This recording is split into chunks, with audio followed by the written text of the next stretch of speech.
I love the sound of the orchestra, and I love the music written for the orchestra, and I love the crazy thing that goes on when people come together and play as an orchestra.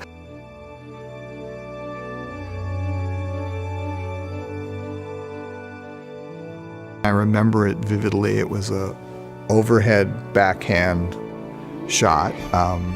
I felt a pain in my shoulder that I'd never felt before. I had a complete tear in the rotator cuff and a tear in the biceps tendon, and also some bone spurs inside the shoulder, sort of the old man's trifecta of the shoulder. And that's when I went to Dr. Herbenick to get it fixed. Neal told me that his shoulder had been bothering him for quite some time, and it was a challenge for him to both do his day-to-day activities and his work.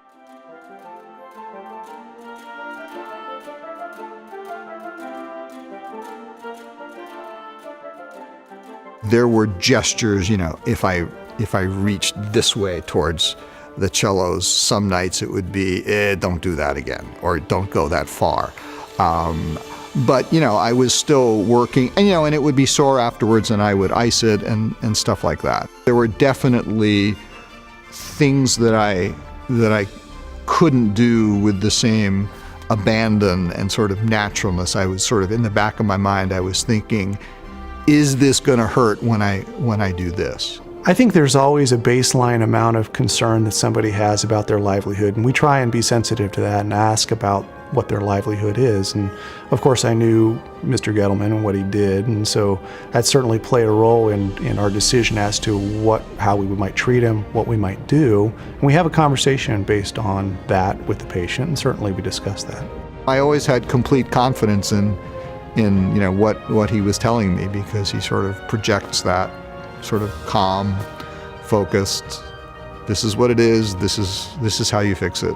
In Neal's case, we thought the pathology was certainly bad enough that he would require something procedural relatively early. Again, primarily because of what he did and his activity level, what his expectations were. We try and match those things and make a good decision for each individual patient. The injury was in January. March was when it was definitively decided that it needed to be surgically repaired.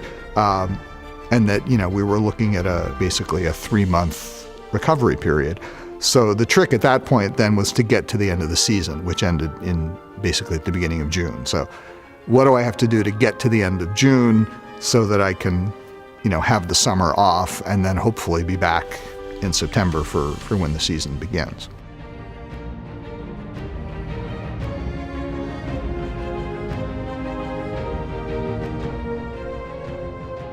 When we plan surgery for a patient, any patient, our goal is to restore people back to their normal anatomy, regardless of what they do. And in large part, that's what we do every single time. And so, not to minimize his activity level or what he does for a living, we take it as seriously for every person that comes through as if they were a conductor, as if they were a high-level athlete. This is somebody's shoulder, this is somebody's livelihood likely, and we make sure that every single person has the same treatment, which is excellent treatment.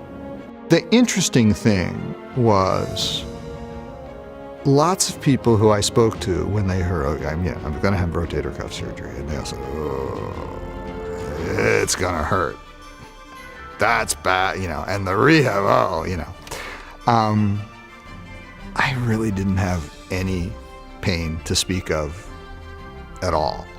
I always found Neal to be incredibly positive, and so he was seemingly very task-oriented, and so his positivity, his optimism, and then his work ethic, that's a good combination to have in a patient. Basically, my job during the summer was to get better and, do the rehab and do the exercises and do some studying to get musically ready for the season. But, my goal was when we got to September 1st that I should be ready, or September 7th, I think, or 8th was my first rehearsal, was to be ready to get back to work.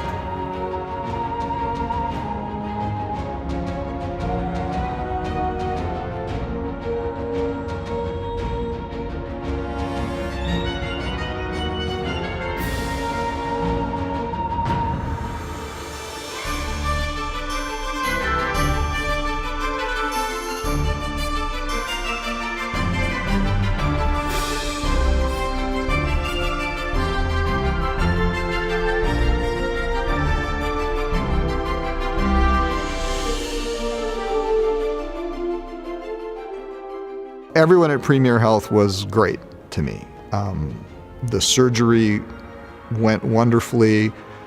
While I was under, my wife was walking around the grounds, walking on the trails around Miami Valley South. Everything happened exactly the way they said it would happen. And they got me back to where I needed to be when I needed to be there. And I couldn't be happier with the result.